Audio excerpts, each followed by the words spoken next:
جب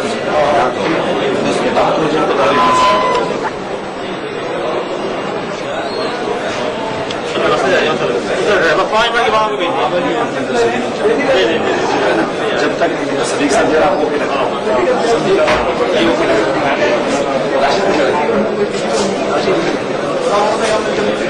تھوڑی دیر ہے، تھوڑی دیر ابھی وہ کمپلیٹ لے کے گئے وہ تصدیق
الشیطان الرجیم بسم اللہ الرحمن الرحیم۔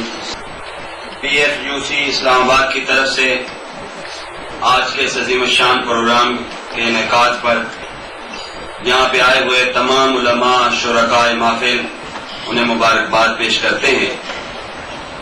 اور اب آپ حضرات کے سامنے اسی تنظیم کے چیئرمین جناب مسعود خان نیازی صاحب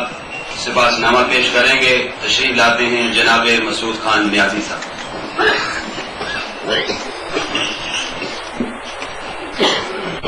السلام علیکم۔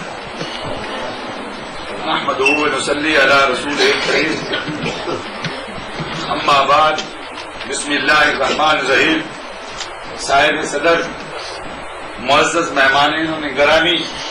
السلام علیکم ورحمۃ اللہ۔ آج ہم سب یہاں شیخ الحدیث والقرآن حضرت مولانا محمد عبداللہ درخواستی رحمۃ اللہ علیہ کی یاد میں ان کی خدمات کو خراج عقیدت پیش کرنے کے لیے جمع ہیں۔ سب کہیں مل کے سبحان اللہ، سب مل کے زور سے کہیں سبحان اللہ۔ یہ وہ لفظ ہیں جو شیخ الحدیث والقرآن حضرت مولانا محمد عبداللہ درخواستی رحمۃ اللہ علیہ کی ہر تقریر، ہر اجلاس اور ہر وقت ورد زبان رہتے ہیں، اور ہر لمحہ اپنے ہم سفر یا حاضرین سے بآواز بلند بار بار کہلواتے۔ مولانا محمد عبداللہ درخواستی رحمۃ اللہ علیہ کے خلوص، معرفت الہی، علم و تقوی اور عشق مصطفیٰ صلی اللہ علیہ وسلم، قرآن و سنت سے والہانہ محبت، نفاذ اسلام کی جدوجہد اور نظام اسلام کے لیے قائدانہ صلاحیت، اولیاء کرام اور علماء کرام کا احترام، سخاوت و فیاضی، صلہ رحمی اور ایثار و درگزر، زہد و تقوی اور دینی مدارس کی سرپرستی جیسی خصوصیات کی بدولت مولانا محمد عبداللہ درخواستی رحمۃ اللہ علیہ کے نام کا چرچا نہ صرف ہر خاصوان کی زبان پر رہتا ہے، بلکہ بر صغیر کے علاوہ پورے ایشیا اور یورپ کے ملکوں میں حضرت درخواستی رحمۃ اللہ علیہ کے ہزاروں روحانی اور علمی شاگرد دین اسلام کی اشاعت کے لیے دن رات امت محمدیہ کی خدمت اور رہنمائی کر رہے ہیں۔ خصوصاً مشرق وسطیٰ میں جہاں مسلمانوں کے مرکز بیت اللہ شریف اور روضہ اقدس صلی اللہ علیہ وسلم مدینہ منورہ میں حضرت درخواستی کے شاگرد بطریق آسن دین کی خدمت میں مصروف ہے۔